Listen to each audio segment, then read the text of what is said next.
My name is Archbishop Thabo Makhoba of the Anglican Church of Southern Africa. We arrive to faith through doubting with certainty. So those that are doubting, don't ignore your doubt, but ask, do your homework. And we all know that we're taking it to protect ourselves and to protect our neighbors. Please get vaccinated. Help yourself, help the broader populace. Do get vaccinated. The COVID-19 pandemic has reached across the world, the worst pandemic in our modern history. There can therefore be no doubt that vaccination is essential to help curb the terrifying spread of this killer virus.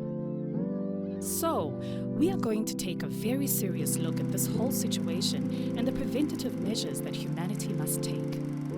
We will be asking why vaccination is important. We will establish the real facts about the COVID vaccines. And we will also expose the fake information that seems to have become so fashionable in all the social online media across the world. Also of great importance in the whole debate is the need to take a medically informed and expert look at the status of our national vaccine rollout and the challenges that our country has to face. So let's begin with the Anglican Church's response to the question, why is vaccination important or necessary? The Church needs to point out that not a single informed medical professional has contested the fact that COVID-19 vaccines produce protection against the disease. And this is definitely as a result of the fact that people develop an immune response to the SARS-CoV-2 virus from the vaccination. By immune response, we are specifically saying that medical specialists agree worldwide that vaccination helps our bodies resist and fight the disease. So what are medical experts saying? There is no doubt that developing immunity through vaccination means there is a reduced risk of developing the disease, a reduced risk of severe illness, and a reduction in deaths. In a nutshell, this immunity helps you fight the virus if you are exposed to it.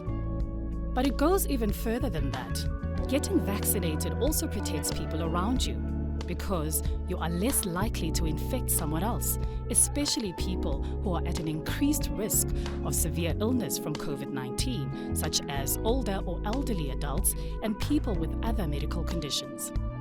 And there are specific sectors of our society who are at greater risk than others, like healthcare workers, for example. To get right down to the facts about vaccination, let's start with this. What is in a vaccine? The first fact about vaccines we must know is that there is no such thing as a live vaccine. To put it simply, you cannot get a COVID infection from the vaccine. Finish and klar. But this is only the start of the facts about COVID vaccination. There are pieces of the virus, it's called a protein sequence, that allows the body's immune system to make antibodies. That is like having soldiers in your blood to fight against the disease. That means you can fight the infection if you do get infected. These vaccines can be described as pieces of protein that are either injected directly into your body, we call it getting a jab. It can also be achieved via another virus, which is also called a vector. In these times, it is important that we get used to the medical terms that describe the world we are now living in. You see the names all over the place in the press and on the TV, names like J&J, AZ, and Sputnik. Some vaccines have the so-called recipe to stimulate your body to make the protein and then form the antibody you need. These are called messenger RNA vaccines, or just mRNA for short. The fact is that the COVID-19 pandemic has placed tremendous pressures on drug developers. An effective and safe vaccine can take more than 10 years to create and to test. But the global impact and spread of COVID-19 accelerated the production of the first vaccines, which were rolled out less than a year after the initial outbreak of the disease. So, what we are really saying is that ultimately, a new class of vaccines that are based on messenger RNA technology, or mRNA for short, was the first to be approved across much of the Western world. It is said that RNA-type vaccines represent a promising alternative to manufacturing conventional vaccines because of their flexibility and rapid production speed. There are also other vaccines on the market, all fighting to save our lives. like Pfizer, Sinovac, and so on. Some people may be worried that COVID has forced scientific research to take dangerous shortcuts. Is that true? To be very direct, the answer is absolutely not. The coronavirus family was a known virus, so what is called its genetic code was already known. Not only that, but scientists across the world are sharing information so that knowledge can become available faster. Another fact: funding was available to fast-track testing trials and to run them in parallel rather than in sequence. In other words, at the same time rather than one after the other. For example, 2 phases of a test trial could happen in different parts of the world at the same time. So what we are saying is that all the phases that were needed to assess and test safety, effectiveness, and side effects were done. Also important is to note that medical regulatory bodies did not relax their conditions for vaccine registration. In fact, it is known that the South African Regulatory Authority is particularly strict about vaccines. We are now reaching the stage in this discussion where we can get a good idea of what COVID vaccination is all about. But people still have many questions. Let's look at some of those and provide the answers in this AXA discussion. For example, can the vaccine give you COVID? The answer is no. It cannot give you COVID, and there is no live virus in any of the vaccines.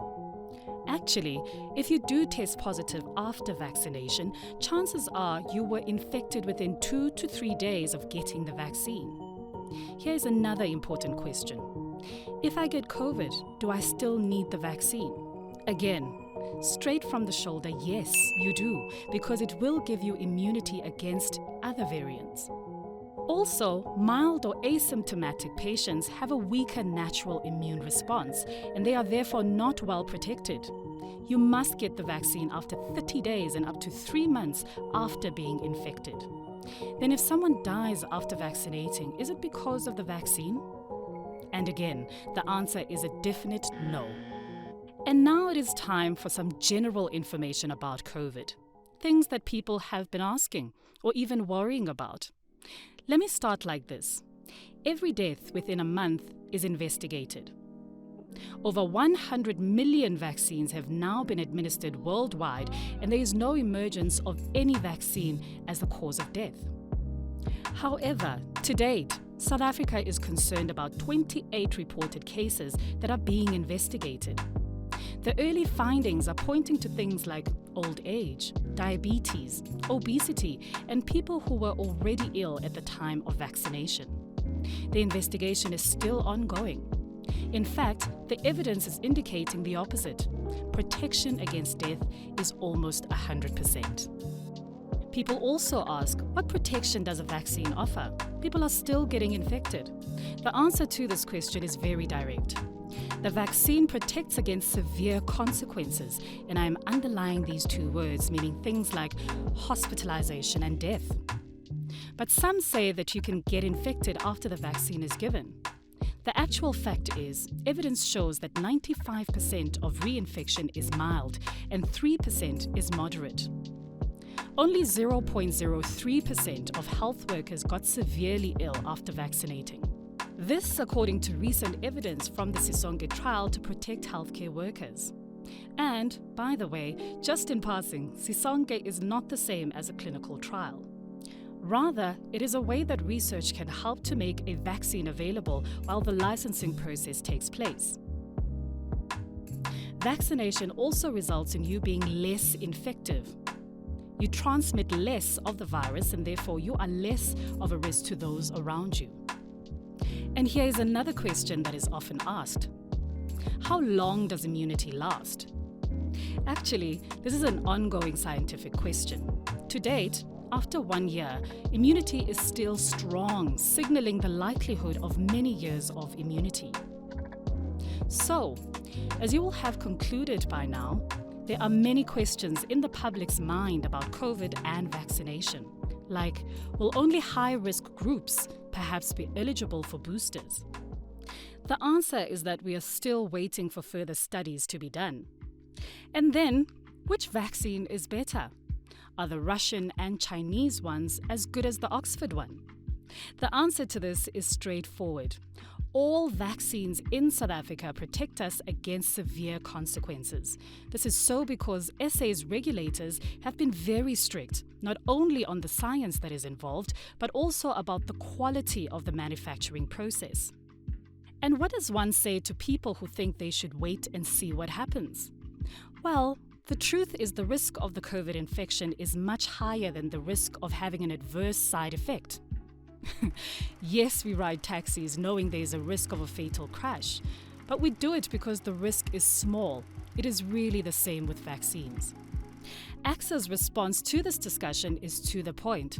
They say, we need to respond similar to HIV. If we don't get everyone vaccinated, we will have wave after wave and variant after variant. Dioceses should appoint vaccine coordinators. Archdeaconries should appoint vaccine champions. Parishes need vaccine organizers. Reach, teach, organize, and take for vaccination. Our parishioners, especially the poor and marginalized, the economically disadvantaged, are bearing the brunt of this pandemic. We must act. Let's end our AXA discussion with a few general questions. 1. Are vitamin boosters necessary?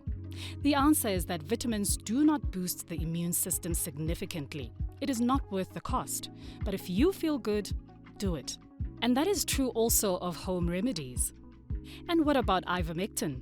We hear a lot about that. Yes, some of the science is saying that it is not effective, and what some doctors are claiming cannot be proven by science. There are also those who say ivermectin is a drug for parasites, not for viruses. All this just goes to show there will always be those who agree and those who disagree.